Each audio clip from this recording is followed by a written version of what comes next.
శ్రీ లక్ష్మీ గణపతి చేనేత హస్తకళా మేళా ప్రదర్శన మరియు అమ్మకాలు. స్థలం శివశక్తి కళ్యాణ మండపం, తిరుపతి. కేంద్ర బడ్జెట్ లో ఆంధ్రప్రదేశ్ రాజధాని అమరావతికి ప్రత్యేక నిధులు కేటాయించడం శుభ పరిణామమని బీజేపీ నేత నవీన్ కుమార్ రెడ్డి పేర్కొన్నారు. రాజధాని కోసం బడ్జెట్ లో అదనంగా 15,000 కోట్లు కేటాయింపుతో రాష్ట్రానికి మంచి రోజులు వస్తాయన్నారు.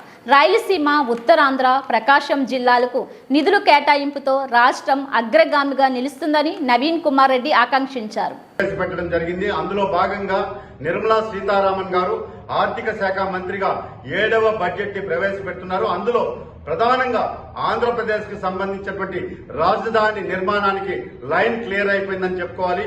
ఈ రోజు అదనంగా అమరావతి రాజధాని నిర్మాణానికి 15,000 కోట్ల నిధులు కేటాయించడము, అదేవిధంగా పోలవరం ప్రాజెక్ట్ ని సకాలంలో పూర్తి చేస్తామని చెప్పి హామీ ఇవ్వడంతో పాటు ఈరోజు రాయలసీమ, ఉత్తరాంధ్ర, కోస్తా ప్రాంతానికి ప్రత్యేక నిధులు కూడా కేటాయించడం చాలా శుభపరిణామంగా భావిస్తున్నాము. ముఖ్యంగా నిరుద్యోగ యువత కోసం ప్రతి సంవత్సరం 1,00,000 మందికి 3% రుణాల వడ్డీతో వీళ్లు మంజూరు చేస్తామని చెప్పి ప్రకటించడం నిరుద్యోగ యువతకు ఉన్నత ఉద్యోగాలు చదువుకునే అవకాశాలు కల్పించినట్లయింది. అదేవిధంగా విశాఖ, చెన్నై కారిడార్ కు ప్రత్యేక నిధులు కేటాయించడంతో పారిశ్రామిక రంగంలో ఏపీ అగ్రగామిగా నిలుస్తుందన్న దానిలో ఎటువంటి సందేహం లేదు. ముఖ్యంగా ఏపీలో వెనుకబడిన ప్రాంతాల అభివృద్ధికి కూడా ప్రత్యేక నిధులు కేటాయించడం జరిగింది. రైల్వేకి కానీ, రోడ్లకు కానీ, పోర్టులకు కానీ ఈరోజు మన ఆంధ్రప్రదేశ్ లో అన్ని మౌలిక సదుపాయాలు ఉన్నాయి కాబట్టి దానికి ప్రత్యేక నిధులు కేటాయిస్తామని చెప్పని కేంద్ర మంత్రి ప్రకటించడం చాలా శుభ పరిణామం. ముఖ్యంగా ఈ రాష్ట్రంలో, దేశంలో ఎవరైతే చిరు వ్యాపారస్తులు, మధ్యతరగతి కుటుంబాలు ఉన్నారో వాళ్ళకి గతంలో ముద్రా లోన్స్ కింద 10 లక్షల రూపాయలు మంజూరు చేసేవారు. దానిని ఇప్పుడు 20 లక్షలకి పెంచడం అంటే నిజంగా ఆర్థికంగా వారందరినీ కూడా బలోపేతం చేసినట్లు అవుతుంది. అదేవిధంగా ఈరోజు భారతదేశంలో మొట్టమొదటిసారండి కార్మికులందరికీ కూడా డార్మెటరీ తరహా టైప్ లో అద్దె గృహాలను నిర్మించి ఇస్తామని చెప్పడం చారిత్రాత్మకమైనటువంటి ప్రకటన ఇది.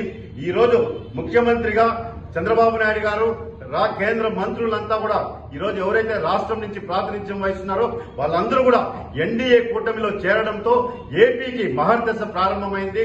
నరేంద్ర మోడీ గారు గాని, కేంద్ర ఆర్థిక మంత్రి గారు ఏ విధంగా ఆంధ్రప్రదేశ్ 5 సంవత్సరాలు వెనక్కి పోయిందో దానిని ఈరోజు అగ్రగామిగా తీసుకురావాలని చెప్పని అన్ని వర్గాల ప్రజలకి, ముఖ్యంగా మహిళలకి కూడా ఆస్తులు రిజిస్ట్రేషన్ చేసే దానిలో కూడా తగ్గింపు ఇచ్చారు అంటే ఈరోజు ఆంధ్రప్రదేశ్ ప్రజలకి ఇది ఎంతో ఊరట, ముఖ్యంగా మహిళలకి.